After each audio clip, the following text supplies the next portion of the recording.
Hello friends, daily market analysis के एक और नए वीडियो में मैं पीयूष आप सभी का स्वागत करता हूं। चलिए हम स्टार्ट करते हैं और देखते हैं कि मंडे के दिन हमारा मार्केट कैसा रह सकता है। दोस्तों सबसे पहले चलते हैं अपने डेली टाइम फ्रेम पर और देखते हैं कि बड़े टाइम फ्रेम पर भी मार्केट का स्ट्रक्चर क्या बना हुआ है। दोस्तों यहाँ पर ध्यान दीजिए, आज फिर से हमने एक स्ट्रॉन्ग रेड कैंडल बनाकर मार्केट में क्लोज किया है और पिछले 2 दिन से आप देखें तो हम स्ट्रॉन्ग मोरोबोजो कैंडल बनाते हुए मार्केट में क्लोज कर रहे हैं। अगर आपको पहले एनालिसिस वीडियो के बारे में याद हो तो मैं आपसे काफी दिनों से यह बोलता हुआ चल रहा था कि यह जो एरिया है हमारे पास जो कि है 25,000 का, यह हमारे पास एक स्ट्रॉन्ग सपोर्ट होने वाला है और अगर हम इस लेवल को डाउन साइड में ब्रेक करते हैं तो यहाँ से हमें बड़ी बड़ी रेड कैंडल बनती हुई दिखाई देंगी। और पिछले 2 दिन से देखिए, जैसे ही हमने 25,000 के लेवल को डाउन साइड में ब्रेक किया, इन सारी पिछली कैंडल्स को आप देखते हो तो इन सारी कैंडल्स में इन कैंडल्स का साइज कितना बड़ा है। तो यही कारण रहता है दोस्तों कि मैं डेली बेसिस पे आपको बड़े टाइम फ्रेम का चार्ट दिखाता हूं और बड़े टाइम फ्रेम पर जो सपोर्ट और रेजिस्टेंस बन रहे होते हैं उनके बारे में डिस्कस करता हूं, क्योंकि ये वो लेवल रहते हैं कि जिनका अगर हमें ब्रेकडाउन मिलता है या ब्रेकआउट मिलता है तो वहां से हमें मार्केट में बड़े मूव कैप्चर करने के चांसेस बनते हैं। तो इस बात को थोड़ा सा ध्यान में रखिएगा। अब अगर डेली टाइम फ्रेम पे हम अपने नेक्स्ट सपोर्ट की बात करते हैं तो सबसे पहला सपोर्ट हमें जो देखने वाला है वो है हमारा साइकोलॉजिकल लेवल का, जो कि है हमारे पास इस स्विंग लो का, और यह लेवल है हमारे पास 24,500 के आसपास। और अगर इसको हम डाउन साइड में ब्रेक करते हैं तो फिर फाइनल सपोर्ट हमारे पास रहने वाला है हमारा इस रेंज का लो, जहां से हमने मार्केट में एक सपोर्ट लेकर फिर से ऊपर जाना स्टार्ट किया था, और यह लेवल रहेगा हमारे पास 24,350 का। दोस्तों अगर इस लेवल के नीचे हमने क्लोज करना स्टार्ट किया ना तो मार्केट में फिर से हमें एक पैनिक सेलिंग देखने के लिए मिल सकती है और फिर निफ्टी में हमारे हालात और ज्यादा बिगड़ सकते हैं, क्योंकि ये जो लो है हमारे पास 24,350, यह हमारे पास पिछले 4 महीने का लो है। हर बार हम इस लेवल के पास आकर मार्केट में रिवर्स कर जाते हैं। तो अगर यह लेवल डाउन साइड में ब्रेक हुआ तो फिर हम बड़े टाइम फ्रेम पे भी मार्केट में नेगेटिव साइड में शिफ्ट हो जाएंगे, और यहाँ पर जिन लोगों ने अपनी होल्डिंग की पोजीशन बनाकर रखी होगी वो भी मार्केट में अपनी पोजीशन को सेल करना स्टार्ट कर देंगे। तो फिर मार्केट में हमें एक बड़ी सेलिंग देखने के लिए मिल सकती है। अब अगर ऊपर की साइड में हम अपने रेजिस्टेंस की बात करते हैं तो हमारे पास जो रेजिस्टेंस दिखने वाला है वो इसी लेवल का है, जहां पर पहले हमने इसको ब्रेकआउट करने के बाद एक बार रिटेस्ट करके ऊपर जाना स्टार्ट किया था, और यह लेवल है हमारे पास 25,000 का। तो दोस्तों नीचे की साइड में हमारे पास जो सपोर्ट लेवल है डेली टाइम फ्रेम पर वो है हमारा 24,500 का, और ऊपर की साइड में अगर हम रेजिस्टेंस की बात करते हैं तो वो है हमारे पास 25,000 का।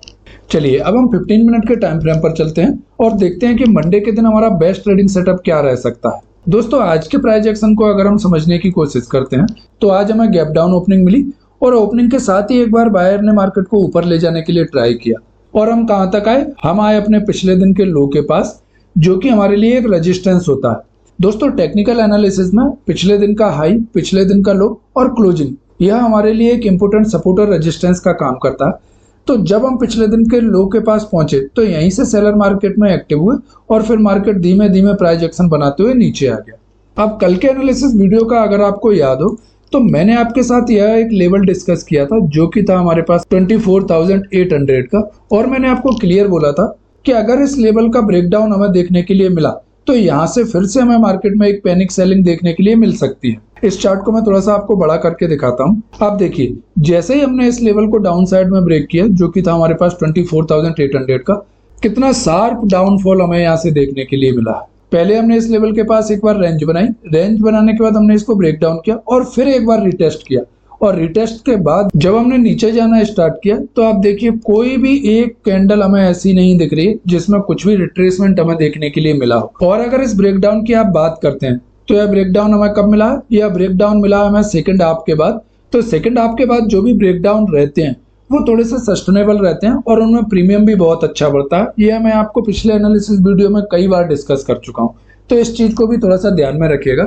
सुबह के टाइम जो ब्रेकआउट या ब्रेकडाउन होते हैं उनके फेल होने के चांसेस ज्यादा रहते हैं, और अगर सेकंड हाफ में हमें कोई भी ब्रेकआउट या ब्रेकडाउन मिलता है तो उसके सक्सेस होने के चांसेस ज्यादा रहते हैं। यह एक लर्निंग पॉइंट है जो आपको ध्यान में रखना है, जिससे इन फ्यूचर कभी भी ऐसा सिनेरियो बने तो इस अपॉर्चुनिटी को आप ग्रैब कर पाए।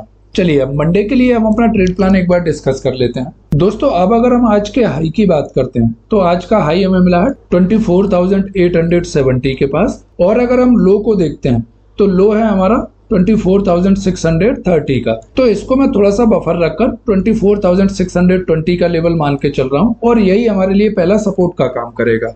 तो कल के दिन अगर हम ओपन होते हैं अपने आज के लो के ऊपर, जो कि लेवल है हमारे पास 24,620 और 24,730, इसके नीचे अगर हम कहीं ओपन होते हैं, मीन्स इस रेंज में अगर हम कहीं ओपन होते हैं और यहाँ पर कुछ देर ट्रेड करने के बाद अगर इस लेवल को डाउन साइड में ब्रेक करते हैं तो यहाँ से हमें एक और कंटिन्यूएशन ट्रेड मिल सकता है, जो कि फर्स्ट मूव में हमको लेकर जाएगा हमारे इस सपोर्ट एरिया के पास, और यह सपोर्ट है हमारा 24,550 का। इसके बाद हमारा जो नेक्स्ट सपोर्ट रहेगा वो रहेगा हमारा इस एरिया के आसपास, जो कि हमारा 24,500 का। दोस्तों 24,500 के लेवल को थोड़ा सा ध्यान में रखिएगा, क्योंकि यह हमारा साइकोलॉजिकल लेवल है। तो यहाँ पर पहुंचने के बाद थोड़ा सा देख लीजिएगा कि मार्केट अब किस तरीके का प्राइस एक्शन बना रहा है। क्या यहाँ पर पहुंचकर हमें डब्ल्यू पैटर्न बनाने के लिए ट्राई करना, या फिर यहाँ पर फिर से एक रेंज बना रहा है। अगर कोई डब्ल्यू पैटर्न आपको यहाँ से बनता हुआ दिखता है तो यहाँ पर आपको एक रिवर्सल ट्रेड भी मिल सकता है।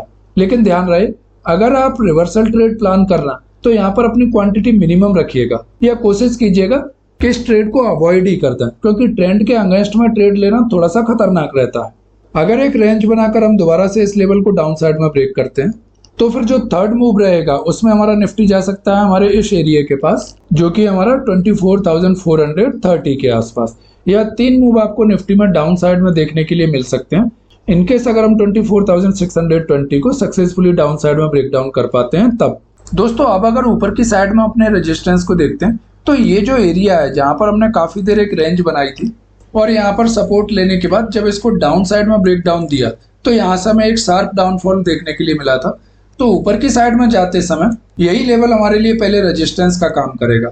तो कल अगर हम फ्लैट या थोड़े से गैप अप ओपन होते हैं तो आपको यहाँ पर यह ध्यान रखना है कि यहाँ पर मार्केट का प्राइस एक्शन आपको एक बार समझना है कि जब इस रेजिस्टेंस को हमें अप्रोच करना तो यहाँ पर हम एक एम पैटर्न बना रहे हैं क्या। अगर यहाँ पर हमें कोई एम पैटर्न बनता हुआ दिखता है तो यहाँ से हमें एक रिवर्सल ट्रेड मिलने के चांसेस बन सकते हैं, जो कि हमें आज की क्लोजिंग के पास तक ला सकता है। लेकिन अगर हम इस रेजिस्टेंस के पास पहुंचकर, जो कि हमारे पास 24,750 का, यहाँ पर पहुंचकर एक रेंज बनाने लगते हैं और फिर उस रेंज को अगर ऊपर की साइड में ब्रेकआउट करते हैं तो फिर आप देखोगे इस रेंज के ब्रेकआउट पे आपको जो पहला रेजिस्टेंस देखने के लिए मिलेगा या पहला मूव जो देखने के लिए मिलेगा वो हमको लेकर जा सकता है 24,800 के पास तक। इसके बाद जो नेक्स्ट मूव हमारा रहेगा वो रहेगा हमारे आज के दिन के हाई के पास तक, जो कि हमारा 24,860 के आसपास। और अगर इसको हम ब्रेकआउट करते हैं तो थर्ड मूव में निफ्टी हमको लेकर जा सकता है हमारे इस रेजिस्टेंस एरिया के पास, जो कि हमारे पास 24,920 का एरिया। यह तीन मूव हमें निफ्टी में अपसाइड में भी देखने के लिए मिल सकते हैं। दोस्तों ध्यान रखिएगा, मार्केट का जो अभी ट्रेंड है वो नेगेटिव साइड में शिफ्ट हो गया है, तो ऊपर की साइड में ट्रेड लेने से पहले थोड़ा सा कंफर्मेशन का वेट कीजिएगा और अपनी क्वांटिटी को मिनिमम रखिएगा। जब तक मार्केट में ऊपर जाते समय हमें अपने पिछले 2 स्विंग आई का ब्रेकआउट नहीं मिल जाता, तब तक मार्केट में आपको हर आई पे जो भी हमारे स्विंग्स हैं वहां पर सेलर हावी होते हुए दिखाई देंगे और वो ट्राई करेंगे कि मार्केट को दोबारा से नीचे ले जाएं। तो इस चीज को थोड़ा सा ध्यान में रखिएगा। तो दोस्तों इसी नोट पे मैं आज का एनालिसिस यहीं पर एंड करता हूँ। आप लोग इस बात का ध्यान रखिएगा, मैं आपके साथ ये जो भी एनालिसिस डिस्कस कर रहा हूँ यह मैं केवल अपना एक्सपीरियंस आप लोगों के साथ शेयर कर रहा हूँ। तो कोई भी ट्रेड लेने से पहले अपने फाइनेंशियल एडवाइजर को एक बार कंसल्ट जरूर करें। मेरी इस एनालिसिस को केवल मार्केट को सीखने और समझने के लिए यूज करें, यह कोई भी बाय और सेल रिकमेंडेशन नहीं है। दोस्तों आई होप यह वीडियो आपको पसंद आया होगा। अगर यह वीडियो आपको पसंद आया हो तो प्लीज वीडियो को लाइक करें और चैनल को सब्सक्राइब करना ना भूलें। वीडियो को अंत तक देखने के लिए आप सभी का धन्यवाद। चलिए मिलते हैं कल नेक्स्ट वीडियो में।